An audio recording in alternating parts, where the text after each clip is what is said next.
Capítulo 3, a continuação: reconheça que você não é o que você faz. Se realmente desejamos ter sucesso e sermos únicas, nós precisamos compreender o que nos justifica diante de Deus.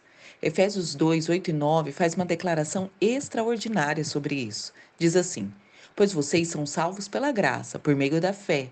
E isso não vem de vocês, é um dom de Deus, não por obras, para que ninguém se glorie. Com isso, podemos facilmente concluir que as nossas qualidades não podem fazer com que Deus nos ame mais ou menos, nem os nossos defeitos podem fazer com que Deus nos ame menos ou mais. É simples assim. Davi fez muitas coisas que inspiraram gerações e gerações. Ele matou Golias, venceu inúmeras batalhas, foi fiel, foi humilde e até obediente em várias situações difíceis. Mas Deus não amou mais por nenhum desses feitos. Davi também teve momentos de erro, assim como eu falei no início desse capítulo. Porém, Deus não amou menos por nenhum desses pecados. Em nenhum momento Deus deixou de amá-lo, na verdade. E assim é conosco. O problema é que muitas vezes nos reconhecemos nesse amor. Eu quero deixar claro que o amor exagerado de Deus por nós não é uma muleta para o pecado, mas um impulso para a santidade. Assim, como não entender o amor exagerado de Deus por nós se torna uma trava no nosso destino e resulta em uma vida inferior àquela que foi sonhada pelo nosso Pai. Muitas mulheres gastam uma parte considerável da vida, talvez a vida inteira, se sentindo mal sobre si mesmas, porque o mundo parece nos dizer o tempo todo que o nosso valor está ligado àquilo que fazemos. Sempre alguém se aproxima e pergunta alguma coisa do tipo: O que você faz para ganhar a vida? Então é muito comum que os pais comparem o desempenho das suas crianças. O filho do vizinho só tira nota boa, e você? O seu primo é tão educado, por que você não é como ele? Com isso, as crianças vão crescendo com um peso gigantesco de ter que suprir as expectativas dos outros.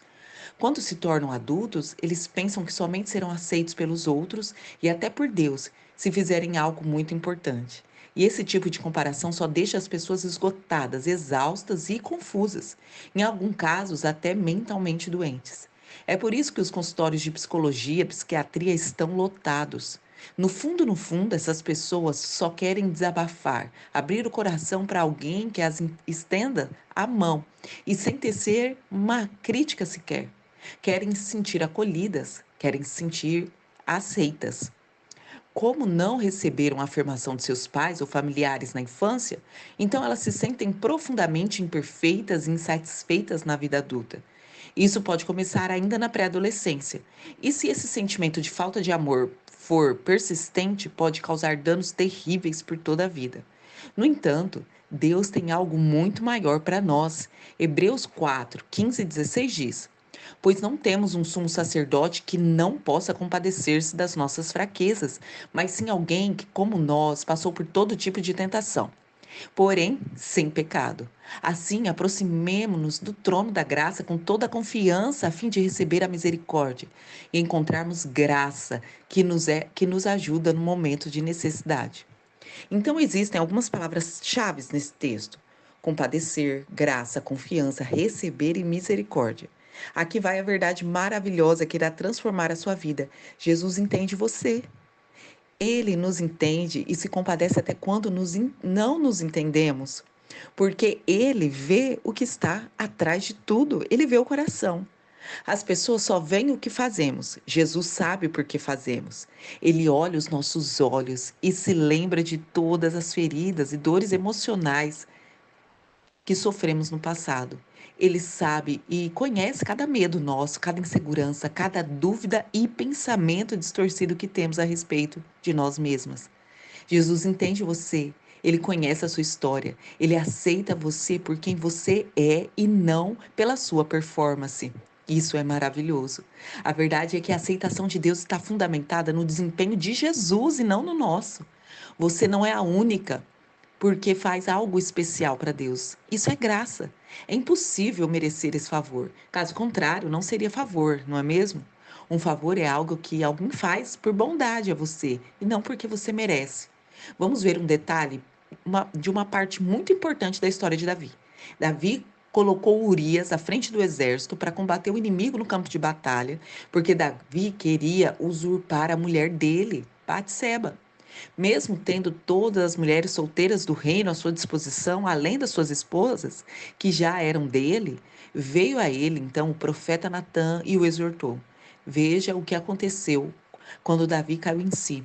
Segundo Samuel 12:13 diz assim: Então Davi disse a Natã: Eu pequei contra o Senhor. E Natã respondeu: O Senhor perdoou o seu pecado, você não morrerá. Davi recebeu a graça imerecida. E é claro que Deus se preocupa com os nossos comportamentos errados, com nossos pecados, pois Ele quer que façamos coisas boas, boas obras. No entanto, isso não quer dizer que dependemos delas para receber o favor de Deus. Deus nos ama e Ele está sempre pronto a nos perdoar dos nossos erros. E Ele espera que façamos boas obras, obras como resultados do amor que sentimos por Ele. Você entende? Além disso, Ele quer que as nossas ações sejam uma resposta ao que Ele já fez por nós e para nós e através de nós. Há momentos em que fazemos coisas boas pelos motivos errados e não percebemos que os nossos motivos são importantíssimos para Deus. Às vezes nós lemos a Bíblia todos os dias, só porque queremos que o Senhor fique satisfeito conosco. Agir assim, a leitura se torna um fardo insuportável. E no primeiro dia em que não conseguimos cumprir esse objetivo, nós nos sentimos culpadas. Por quê? Porque estamos lendo a palavra de Deus com a intenção errada. A nossa motivação precisa ser inspirada pelo Espírito de Deus, que vivifica todo esse estudo da Bíblia e torna ela tão real. E a presença de Deus manifesta através das palavras da Bíblia. Você precisa começar a ler a Bíblia pelos motivos certos. Deus já conhece a Bíblia, então você não precisa ler para ele. Leia para você mesma. Só você saberá o que Deus quer que você faça. A leitura de apenas um versículo, com a compreensão somada à prática, é mais importante do que ler 10 capítulos e não se lembrar de nada no dia seguinte.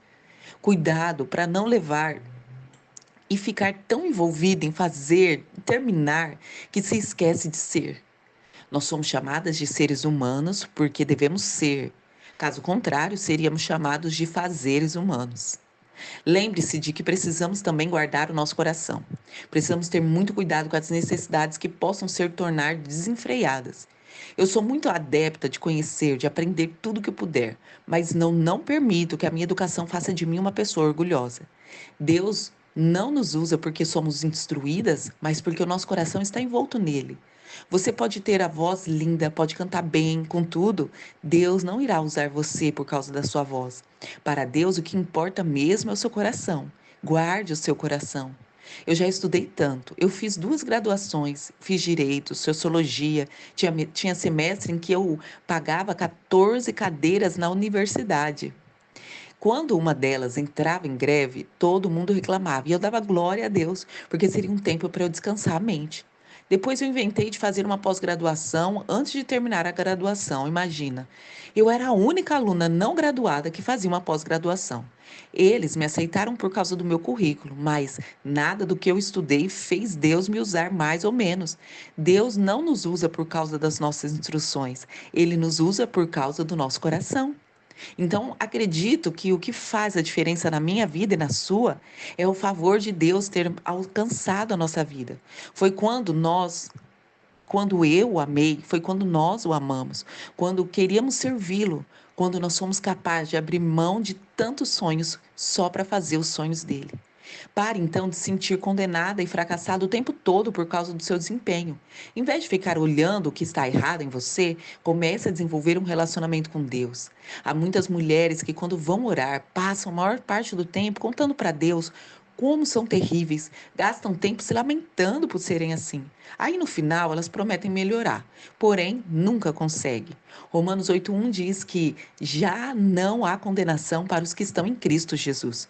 Portanto, pare agora de querer estar certo o tempo todo e em tudo. Saiba quem você é em Deus e permita que Ele ajude você a fazer pelos motivos certos.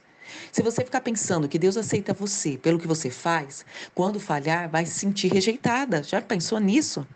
Por isso, cuide bem do seu coração. Reconheça que você não é o que você faz. Guarde o seu coração no Pai e Ele vai agir em você e através de você. Reconheça a voz correta. Davi disse a Saul: Ninguém deve ficar com o coração abatido por causa desse filisteu. Teu servo irá e lutará com ele. Respondeu Saul: Você não tem condições de lutar contra esse filisteu. Você é apenas um menino e ele é um guerreiro desde a mocidade. Davi, entretanto, disse a Saul: Teu servo toma conta das ovelhas do pai. Quando aparece um leão ou um urso, eu levo a ovelha do rebanho, eu vou atrás dela e eu dou golpes e eu livro a ovelha da boca das feras. Quando se vira contra mim, eu pego pela juba, eu dou golpes até matá-lo. Teu servo pode matar tanto um leão como um urso, e esse filisteu incircunciso será como um deles, pois desafiou o exército de Deus vivo. O Senhor que me livrou das garras do leão e do urso vai me livrar da garra dos filisteus. Diante disso, Saúl disse a Davi: Vá, e que o Senhor esteja com você.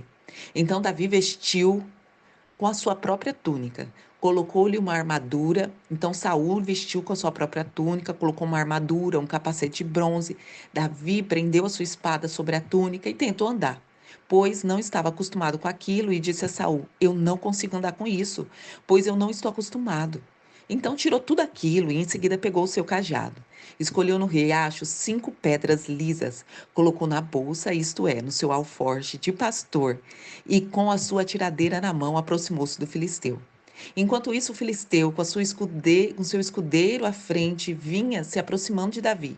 Olhou para Davi com desprezo, viu que era só um menino ruivo e de boa aparência, e fez pouco caso dele. Disse a Davi: Por acaso eu sou um cão para que você venha a mim com pedras e pau? E o filisteu amaldiçoou Davi, invocando seus deuses, e disse: Vem aqui, eu vou lhe dar carne para você, para as aves do céu e os animais do campo. Davi, porém, disse ao filisteu: Você vem contra mim com espada e lança e com dardos, mas eu vou contra você em nome do Senhor dos Exércitos, o Deus dos exércitos de Israel, a quem você desafiou. Hoje mesmo o Senhor vai entregar nas minhas mãos e eu vou te matar e eu vou cortar a sua cabeça. Hoje mesmo eu darei os cadáveres dos exércitos dos filisteus às aves dos céus e aos animais selvagens, e toda a terra saberá que há um Deus em Israel. Todos os que estavam ali saberão que não é por espada ou por lança que o Senhor concede vitória, pois a batalha é do Senhor, e ele entregará todos vocês em nossas mãos. 1 Samuel, de 32 a 47. Nesse trecho que nós lemos, é contada a história da batalha entre Davi e Golias. Ele era um gigante que estava ameaçando todo o exército de Israel, e foi vencido pelo mais improvável entre os homens. Todos duvidaram dele quando ele afirmou que lutaria contra aquele gigante. Ninguém estava ao seu lado da torcida. Ninguém via a possibilidade dessa vitória. O rei Saul, tentando ajudar, mandou Davi vestir os seus trajes reais de guerra. No entanto, Davi sabia que nenhuma armadura era capaz de vencer a guerra. Só o Senhor poderia fazer dele um vencedor. Sabe, algumas pessoas vão querer colocar em você as armaduras delas. Elas vão achar que você tem respostas e fórmulas de que elas precisam. Conselhos e orientações são muito importantes ao longo da vida, mas você tem que discernir bem qual a voz que vai ouvir. Talvez você possa estar pensando, mas como eu vou identificar a voz correta? A voz de Deus? Como vou fazer isso? Se você já me viu pregar algumas vezes, com certeza sabe como é a minha voz. E até o meu sotaque, não é mesmo? Nordestino. Ela vai ecoando, ela é fina, enquanto eu falo rápido. Se me ouvisse mesmo de longe, ia reconhecer, não é verdade? Com Jesus acontece da mesma forma. Então você tem que investir tempo em conhecer, em ter intimidade com Ele. E será simples, muito simples, identificar a sua voz e saber o que deve fazer. Davi trocou uma armadura, a armadura do rei, por um cajado, 5 pedras e uma tiradeira. Agora, por que ele pegou 5 pedras? Porque não era arrogante e sabia que podia errar na primeira, na segunda, na terceira. Davi sabia que ser eficiente não é necessariamente acertar todas as vezes, é acertar. Note que nenhum desses instrumentos eram bonitos, nem caros, nem importantes, nem nobres, mas era o que Davi sabia usar e sabia usar muito bem. Sabe o que o cajado, a tiradeira e as pedras lhe deram? Identidade e segurança. Toda vez que você escuta a voz correta e usa as armas corretas feitas para você, tudo vai dar certo. As armas do cristão estão em Efésios 6, de 1 a 10. Pare um pouco agora e leia. É provável que você se sinta todo desajeitado com as suas armas atuais, porque talvez esteja usando as armas erradas. Ignore o que as pessoas que não conhecem pensam e falam sobre você. Veja o que o gigante Golias disse a Davi momentos antes da batalha. Enquanto isso, o filisteu, com seu escudo à frente, vinha se aproximando de Davi. Olhou para Davi com desprezo, viu que era só um rapaz, ruivo e de boa aparência, e fez pouco caso dele. Você já foi desprezado? Já sofreu preconceitos, discriminação? Ignore. Comece a voar mais alto. Só dê valor ao que merece. O que as pessoas pensam e falam é parcial, é tendencioso, é influenciado. O que importa para Deus é o que você é, não o que você faz, mas a motivação do porquê você faz. Quando damos valor ao que não merece, permitimos ser levados pela correnteza. Qualquer coisa nos influencia, qualquer coisa muda o nosso rumo. Quando ignoramos o que nos aconteceu de ruim, decidimos focar na voz de Jesus, nós voamos alto. Quais são as armas de guerra que Deus depositou em você? Reflita, ore, identifique-as, depois escreva no papel o que ele revelou ao seu coração. Talvez você seja incrivelmente paciente, compreensiva. Talvez você seja cheia de compaixão, consegue sempre levar as pessoas a ver o lado positivo. Existem qualidades em você que te tornam essas ferramentas e armas poderosas na batalha. Você precisa saber o que pode lutar e para que pode lutar. E lembrar de cada uma dessas guerras que vierem à sua frente usando as armas certas. Então, agora, anote tudo que você lembrar. Peça ao Espírito Santo para te ajudar. Aparentemente, com tudo aquilo que o Senhor disponibilizou para você, vença a guerra e alce voos até agora inimagináveis. Que Deus te abençoe.